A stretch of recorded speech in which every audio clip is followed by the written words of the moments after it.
Hopefully only hear this once. I know I'm not ratting anyone out. I'm giving it as a warning. And Pure backs me on it. In LA,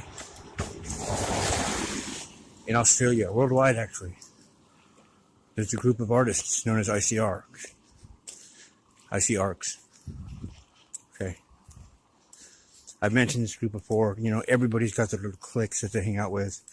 Everybody's got some little group of beer drinking buddies that they hang out with, etc., etc.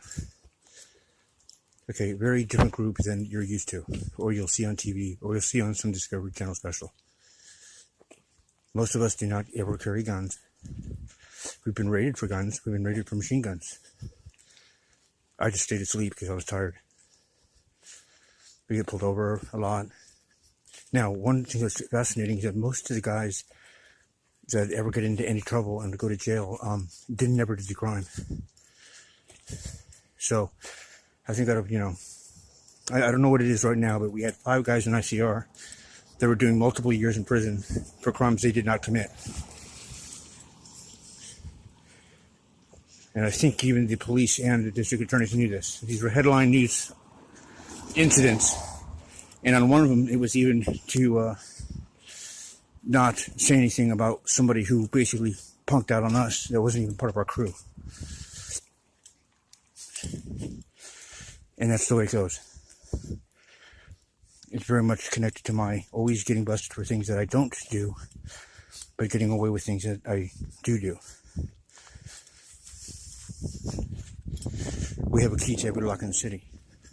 Literally, we can decode. We're master of decoders. When I say key to the lock for everything in the city, that doesn't mean I go into your house and take things, because we have codes. Code of ethics. May seem like a total hypocritical statement, but I think you'll understand. I mean, do you think all Green Berets are just all murderers? Okay then.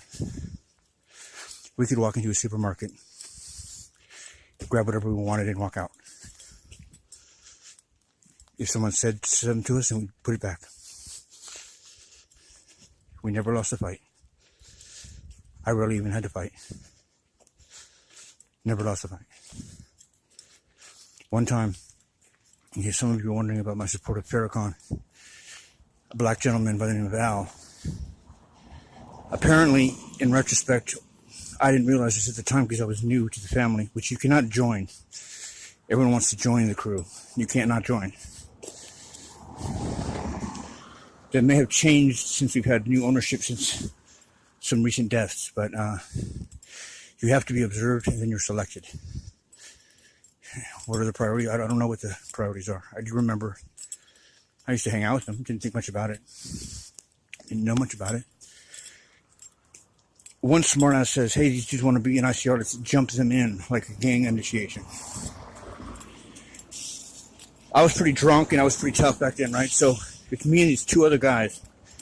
And we're standing in the middle of this big circle of dudes. And these aren't small guys. We've got Mike, the guy who did my tattoo, Kurz. Looks like Lurch from fucking Addams Family. These are all, there's no one small in ICR.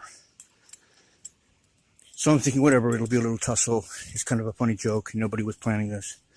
And all of a sudden, they all rush us. And every guy standing around me in the middle of the circle got his ass kicked. And I wasn't even touched. And I thought, what the fuck is going on here? Like, am I supposed to jump in? Like, am I supposed to fight back because they're beating up the other guys? What's going on? Those guys got beat up and they got kicked out. And that's when my main sponsor, Mike, came up to me and said, we're not some bullshit fucking pussy gang. We don't jump people in or out. We don't fight or beat up our friends.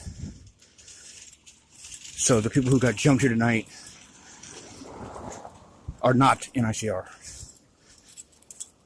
The person we did not jump is the one who's in ICR. Now you know. Oh, okay. There's codes like that. Doing time for other people, things like that. When I say we have the keys to everything, what I mean is like things locked behind glass cases. Pager codes. We just knew them. In fact, when I met that kid up here and he said he knew someone from ICR and I challenged him, his answer wasn't the name of the person he knew. His answer was, you guys have the key to every lock in the city. And I knew right then and there, he did know someone from ICR. In fact, he knew someone high ranking. He had to know that. But it's funny that he knew to say that to me. And I'm sitting in the middle of Watsonville, 400 miles away and in farmland away from that old life. But at the same time, there's privileges of being that ARC because we do really good things for people. We have many females that hung out with us. We were very protective of them. We had friends around us that were criminals. We were very protective of them. If someone was wanted, well, they had to change their address. They were being looked for. Where do I get my mail sent? You can have it sent to my house. Yeah, but you're growing weed. You're going to get your house raided. It doesn't matter. It's a band of brothers on the ignorant sense. There's a great scene in the movie Casino. I should explain to you a little bit over something I do. See, I'm going to come to the bank tomorrow, and if you don't have my money for me, I'll smash your head and fucking go wide open in front of everyone in the front of the bank. And just about the time you're coming out of your coma, I might be coming out of jail, and I'll smash your fucking head open again. Because I just don't give a fuck about jail. That's my business. That's what I do. Now, I'm not the pistol whopper, okay? That was the other guy in the crew. But you didn't have to tell them why or ask them if they could do a favor for you for it to get done. The point was fully automatic reactions. There's no questioning. There's no doubting. You just know it needs to be done. You could be making a really big mistake. Then you live with the big mistake. Then you live with the big mistake. This is LA in the 90s. We never lost a fight. And usually because when someone would start shit with one of us, they didn't realize that the whole fucking bar was down with us. So we really more or less had friends that, well, I mean, we could get things that they couldn't get because we had the keys to everything in the city. So, trust me, it doesn't hurt you to have everyone from the Pacoima Private Bloods to Mexican Mafia guys who may not like each other owe you money because you did a favor for them. We don't want to be paid back in money. We're not about money. But if there's a problem, I assure you we don't even have to ask them if they'll handle it. Now, when I came up to Northern California, I was out of that lifestyle. Being sober, I somehow thought, well, I must have been in some kind of drug disorientation or something like that. I was asked to go out with my friend Peter, who I worked with at the airport. Now, it's funny, because at the airport, I got my FBI background clearance, but it took quite a while to get it. And in fact, they told me that they believed I was not going to get it. And in that time, they also found out that I was on Oprah. And why was I on Oprah? For drugs. No, not for drugs. I was on Oprah because I could back up the story of a guy who had taken drugs, because I had a life story that was crazier than his, and I had proof of it. Because at the end, when I was on drugs, it was all documented by the medical people who couldn't understand how I was still alive, because one dosage that I took would have killed me with the acetaminophen. And I was taking that for 4 years every day, and drinking and doing coke. And then you just mix it and you're good. You can pour that. So, it wasn't an accident that I got sent to Oprah. As Wendy said, Don, make one of your phone calls or write one of your letters. Please. She knows what that means.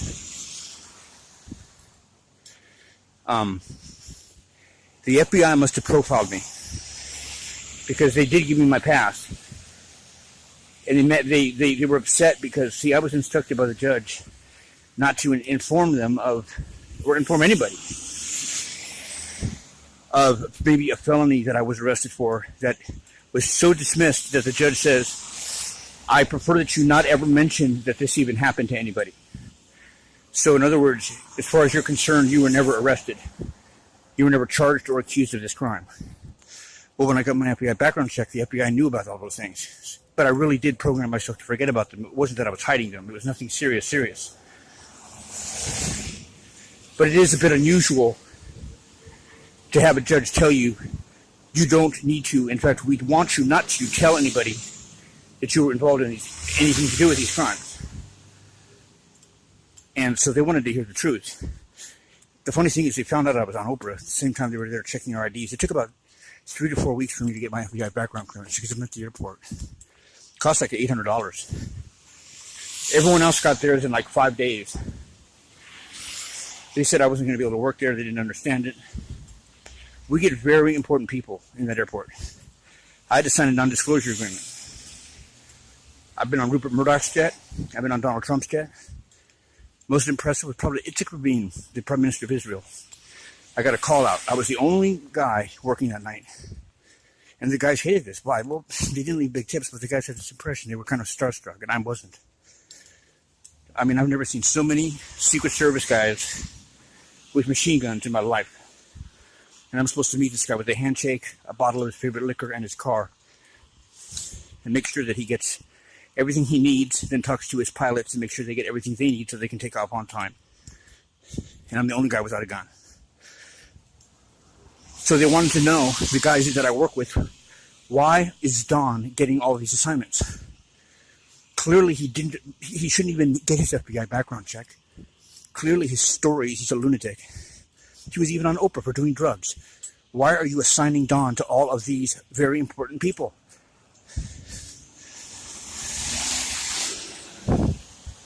Because Don's crazy. Don's seen a lot of crazy shit. Don knows what it's like to be on drugs. Don's seen people shot. Don's had to talk to cops a lot. Don knows what it's like when this shit goes down. That's why he gets signed to all these people. You guys are too white. I'm not white, I'm Latino. Well, now you know what Farrakhan means. The white man is the devil? Oh, well, I'm sure he's referring to people who are white and hate black people. But I know for a fact, the white person is the person that's never had anything bad happen to them. I mean, what's the repercussion? They can do whatever the fuck they want. They never know what it's like to hurt. They've never been whipped. They've never been beaten. They've never lost. They're clean as a bleached sheet in the wind. That's white. The white man is the devil. Why? Because he has no remorse. He has no empathy. He cannot relate to you. What are you crying about, big baby? That's the white man. The guy who's unblemished. Okay? So don't freak out. And I'm telling you this from high authorities. I went out to a bar with Peter when I was up here because I didn't have any friends. And to be honest with you, I was just going to relapse. I hadn't done drugs in a while, and I mean, I'm working. Or at least I had the days off. And so I'll go to this bar, and there were these 3 huge black guys in this bar that's mainly white, suburban Monterey kids. And I start talking to them, and I can tell they know the language, so I ask them if they can get me some Coke. Homeboy says, yeah. I give him $40. Says, just give me a minute. All right. About an hour and a half goes by. I realize these 3 black guys are going to punk me. And of course they're going to punk me. I'm a white guy in Monterey. So I went up to them, and I told them, I'm an ICR motherfucker. I'm civilized. They don't know what that means, you'd think. I said, you made a big mistake. You think I don't know that you think you're hard because you're the only black guys in here? I'm not from here. I go, I know how that attitude's going to fuck you guys up. You made a big fucking mistake. I didn't even try to get my money back. I just told them that. And I walk out and I tell Peter and my friends, who are all witnesses to this, so it's not a made-up story. They all saw it. The whole bar saw it. While I'm walking outside, next thing you know, wham, bam, thank you, ma'am, I got stomped the fuck out. I was getting my ass kicked. It took me about 10 seconds to realize, oh shit, it's the 3 black guys. I would like to say I got one punch in, I did not. But then in about 30 seconds, woo, cop cars, sheriff cars everywhere around us. Slamming these guys down to the ground, like what the fuck? Like I'm still in a daze, I'm getting so stomped out. See, it seems that they were across the street, filming cars and people leaving the club, trying to catch drunk drivers. The whole thing got caught on tape. So they slammed the guys down to the ground. And they're going to arrest him. It takes me about 10 minutes to come to. The people in the bar are now outside. My friend Peter's like, Don, what the fuck, dude? I take you out one night and you get into a fight? What's going on here? You got jumped? I said, no, I play football with these guys. We were just wrestling. Let them go. The sheriff goes, what are you talking about? I know who they are. They're like, no, you don't. You just got assaulted. We're taking these guys to jail. No, you're not. I know them. They're my friends, so let them go.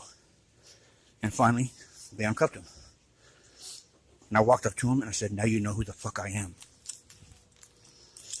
And then the cop heard me say that, and he put handcuffs on me, and they took me to jail, and I thought I was getting arrested. So I flipped the fuck out in jail. I'm scaring the inmates in the Monterey County Jail. That's why they put me in yellows, which is crazy when I'm in LA County Jail, which is not often. He says, I'm not arresting you or charging you with anything. He goes, we've never seen anything like that in our lives. We've never seen a stunt like that. Those guys assaulted you, man. And you just let them walk. I knew what I was doing. And like I said, the things that people see when you think no one's watching, the things that you see, or that get seen when you think no one's watching, and the things that people hear when you think no one's listening. And it goes both ways. These guys didn't know the cops were watching them. No. And I didn't know that some people that could be enemies to you were watching me. And that's one of the reasons I'm a witness for that side. I didn't do it for that reason. I didn't have any idea what I was talking about. But somehow or another, I proved myself in front of the wheel, and now it recognizes it's real. So that's one of the reasons I speak and can interpret Farrakhan. I've listened to him for 25 years. I bet you there's not an FBI guy that's been profiling him that's listened to him as long as I have. And I can decipher to you very accurately what he is trying to say. He has to yell and he has to roar for a reason. Because yelling is like a laser beam against the enemy, the devil. I'm positive he's a good guy. If he wasn't roaring, if he wasn't yelling, if he wasn't saying things that even sound like hate, he'd be dead, trust me. The spiritual elements out there would have done him like Martin Luther King. They sent you Martin Luther King, they sent you all these nice, kind people, even Malcolm X, and look what happens. So he has to be that way. And he is that way. Because if not, he dies. So it's an obligation. It's not necessarily a reflection of who he is as a person. Because he's God. He's a perfect reflection of God. Trust me on that. I put my life on that. Amen.